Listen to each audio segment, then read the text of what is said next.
Today, we want to talk about whether or not you can retire with $1 million. This comes from a real client situation that we've been working with. So let's take a look at dear Mr. Smith, Martin Smith. He wants to retire this year, 2025. We did this in July as we prepared this plan for him. And he has a combination of bank and investments, stock plans, properties, cards, loans, insurance, business, kind of a typical breakdown that we see. Net worth of $1,600,000 and change, and this is how it's kind of broken down. Savings accounts, got an animation guild 401k. He has what's essentially a pension account that has a dollar value to it, a Bank of America IRA, primary home, a mortgage, and a small loan in his 401k. We also want to take a look at what his income is and what his expenses are, because if we're going to do retirement planning, it's going to be very important to figure out what is he losing in terms of income, what does he have in terms of expenses, and where are we going to make up that difference. So as of 2025, he's going to have the balance of the salary that he's earning, roughly $96,000, and then he's going to be retiring in August-ish. So he'll pick up a little bit of his pension, 2 months worth. So the total inflows in 2025 are going to be $102,000 and change. His expenses, though, are going to get broken down. We look at regular living expenses. We look at goals that he might have, then the tax payments that he has to make. And we can further break those down into those living expenses, how much are what we call regular living expenses, housing, debt, healthcare. One of his goals is a car, vacation, another one, gifting that he wants to make. And then we've got the federal, state, income taxes, Social Security, SDI, local taxes. You put it all together and he's going to have roughly negative $89,000. So what that means is that he's essentially bringing in $89,815, less than what he spends. We did some planning, and we want to do the base model projection, meaning what we want to look at first is where are you now? What does autopilot look like for Martin? So we make some basic assumptions. And these, I want to run by these because I want everyone to understand that these are normative. They aren't exceptional one way or the other. We're going to have him live until he's 90. He's retiring, as I said, in 2025 at the end of August. He's earning a total salary of $96,200, Social Security benefit, pension payments of $3,053 a month, beginning retirement. And here's an important part for his situation. There is no COLA, no cost of living adjustment. So when he begins those pension payments, it starts at $3,053, and no matter how long he lives, it's going to end at $3,053. His total living expenses are $8,226. And then in addition, as we've already shown, we have some specific goals. He wants to purchase a new car, $40,000 this year. Then he's going to repeat that every 10 years as the car becomes obsolete. Wants to do an extra vacation spending about $4,500 a year, personal gifting of $960. And we're very specifically looking at what retirement healthcare costs are going to be out of pocket, about $6,397 per year in 2025 dollars. We're assuming there are going to be no real estate holdings that are sold during his lifetime. Other key assumptions: general inflation, 3%. Social Security increases are going to be confined to about 2%. Healthcare inflation, on the other hand, will be higher at 5%. And based on his allocation, we're assuming that his investment returns will average about 6.7% per year. We ran those models, and this is what's going to happen. If there are no changes that are made, you'll note that his assets start high here at age 59 as he retires, cresting into age 60. And then they start, unfortunately, decreasing, and we are projecting that the base model, his current situation, he's going to run out of liquid assets at around age 80. And that's going to force him then to either cut way back or sell that real estate. He does not want to do this. This base model does not work. What we want to add, though, is a little bit of sensitivity training, or sensitivity analysis, to that. This model here, the graph is showing if he earns that 6.7% every single year, clickety-clickety, this is what happens. But that's not how investment returns actually occur. Investment returns can average some number, in his case 6.7%, But in some years, they're going to be above, some years they're going to be below, within a range. We can, of course, predict that range for him. But the point is, we don't know what year. When are those high years going to occur? When are those low years going to occur? That sequencing of the returns becomes extremely important. It can, in a certain sense, make or break. So what we do is, in running a sensitivity analysis, we run, or have the computer actually run, 1,000 different simulations of different rates of return over the years from now until when he hits age 90. So sometimes it's going to say he gets a lot of high returns up front and low returns at the back end when he's in his 80s. Other times it says, oops, you're going to get those low returns in the early years, higher return, and it will mix them up. So 1,000 different iterations. And what you can see on this graph, that dark blue line is the same as the previous one. This is assuming that median 6.7% rate of return. Assets are starting high and they're just trailing off, and at age 80, they're going to disappear. But then we go into the ranges. We're looking at probabilities here. So the darker blue shaded area represents, if you will, the 25th percentile level to the 75th percentile level in terms of confidence, what those 1,000 illustrations show.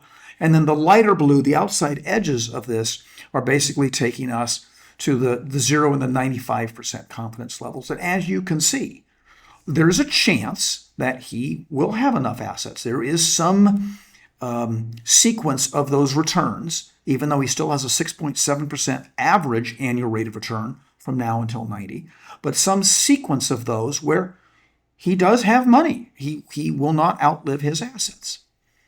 Unfortunately, there are some other sequences of those returns where he would run out of money much sooner than the age 80, which is the median. In terms of a probability or a success factor, it's showing that there is a 10% success, meaning only in 10% of those 1,000 runs was the trial successful. Now, he had wanted to take the pension. The next thing we wanted to run, a revised model, is, okay, what if you don't take the pension as a pension payment? What if instead you take it as a lump sum? And at age 65, which is when they would let him do it. So this now has the same assumptions as the base model, except we're assuming that pension is lump sum. Here's what this looks like.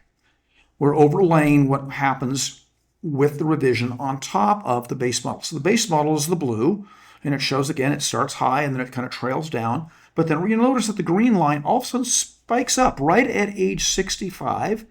This lump sum kicks in. So we've got more assets that are earning, generating cash flow from him. And in fact, it looks like he's going to have a lot more to deal with all the way through beyond age 80 into age 90. And in fact, we're saying that he's going to have, projecting he has 2.3 million in investable assets at age 90, as opposed to 0 in the base model. And the confidence level improves dramatically. Notice how that same graph of confidence levels, which used to be downward sloping, even though it had a range, is now somewhat even, and the range is much better. There are going to be some of these illustrations that do run out of money, but in his very late 80s. Others, of course, where he's going to have more than sufficient money. But the median point is successful, and that tighter band, the most likely occurrences between the 25th and the 75th percentile, that's that dark blue, are all positive. And in fact, the confidence level goes to 88%, meaning 88% of those 1,000 runs were successful, as opposed to the base model, only 10% of them were. So far, we've got some success. But we didn't want to stop there. The next revision that we wanted to do is to show what would happen if he increased his target return rather than just accept the allocation that he's got right now, which we project gives him a 6.7% average annual rate of return. What if he increased it, changes the allocation in order to earn 7.25%? So again, same assumptions, except he's taking lump sum and he's going to earn 7.25% as an average annual rate of return by altering his allocation. The model is now projecting $2.8 million in investable assets at age 90. This is a $500,000 increase over the last revision, so we're getting better. And in fact, when we look at the confidence levels, they're going up. So now none of the illustrations are showing that this runs out of money. So we're at a confidence level of 99% versus 88%. So we've gone from a 10% confidence level in just the existing situation on autopilot, no changes, to 88% if he simply makes the decision to take the lump sum and take control of that pension rather than taking the pension payments over time, to 99% if he does that and he alters his investment strategy a little bit. So this is looking good for him, but we want to make sure that he understands what those trade-offs are. When you take a lifetime pension, the pros of that are it's a guaranteed income stream for life. Now, guaranteed probably needs to be in air quotes because it does assume that the provider of those annuity payments, those pension payments, is not going to file bankruptcy.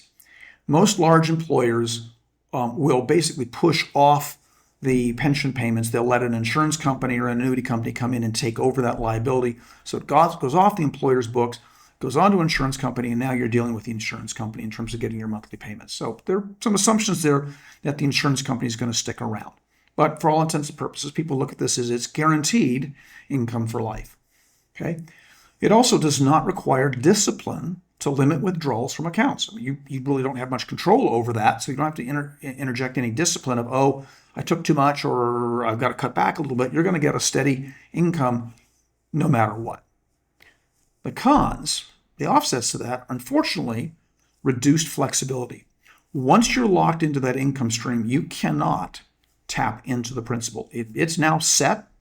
There's no inflation protection, and the spouse may or may not, or heirs may or may not receive any benefits, because the usual deal with insurance company, annuity company, when they take over these pension payments is you can choose to get payments for life, or you can choose to get payments for you and your spouse for life, or you can say we want to get these payment streams, but at least for 10 years or 20 years as an absolute guarantee. So you get a lot of different options, but the point is at the end of the period, the option period that you pick, either your life and your spouse's life, or your life, your spouse's life, and absolutely 10 years, whatever is the longer of those, at the end of that period of time, the insurance company, the annuity company gets to keep whatever principal remains. The heirs don't receive dollar for dollar what you started with.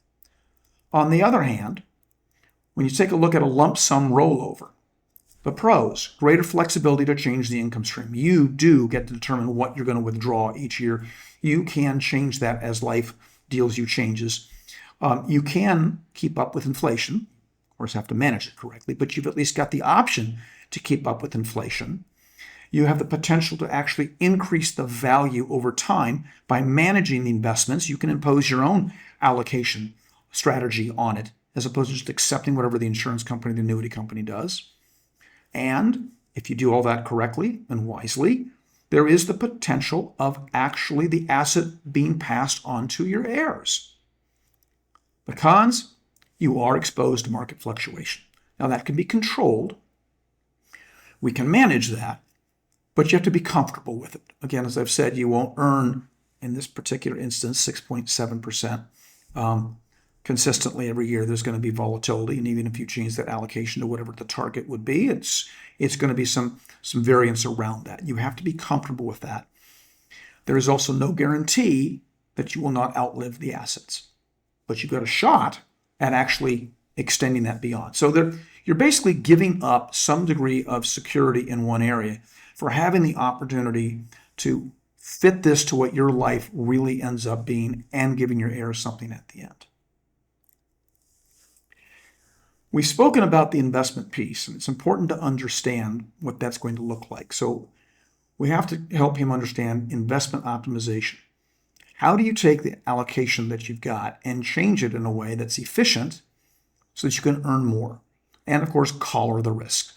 his current situation, the base model, we're targeting 6.7% average annual rate of return. That's what that allocation, our computers say, should earn. The percentage of the portfolio that's in stocks, in bonds, is really what's controlling this, and it affects your long-term return. So as you move the amount in stocks or move the amount in bonds, you reallocate between the two, okay, you're going to alter the target rate of return. So his current allocation is as follows: roughly 30%, 34% U.S. equities, 20.3% international, etc., real estate, some U.S. bonds, international bonds, cash, and then 7.5% in other, which represents kind of a split between some stocks and bonds. All told, his current allocation represents 62% in equities, stocks, and 38% in bonds and cash. That gives a current allocation target return, as I've said, of 6.7. The proposed allocation was shifting only slightly from 62% in equities to 65% in equities, which means bonds and cash goes down from 38 to 35. But that allows us to increase reasonably that target return to 7.25% per year. It's not a big change in the amount of stocks or the amount of bonds, but it's enough to one of those inflection points in the investment world that makes significant difference in the average annual rate of return. And over time, differences like that make a huge difference in the outcomes. Finally, we want to take a look at Social Security strategies. We've assumed in the model on all the revisions that he was going to start Social Security at 67. Okay? If, on the other hand, he delays that and pushes that out, okay, he will receive an increase in the Social Security payments. The rough average is every year you push out, there's roughly an 8% increase in the monthly Social Security payment. So there's a trade-off here because you're having to go from 67, essentially in his case, to age 70. So that trade-off is between more payments. Obviously, if you start at 67, you've got more payments. Then if you started at 70, you've got fewer payments, but they're larger payments.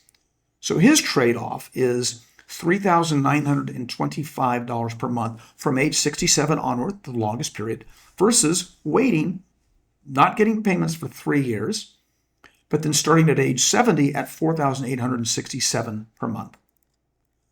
Here's what this looks like in graph form. You'll notice that there's no difference essentially from the one age until 67. And then depending upon what strategy that he takes, the light blue line's that current strategy and kind of shows what those benefits would be over time.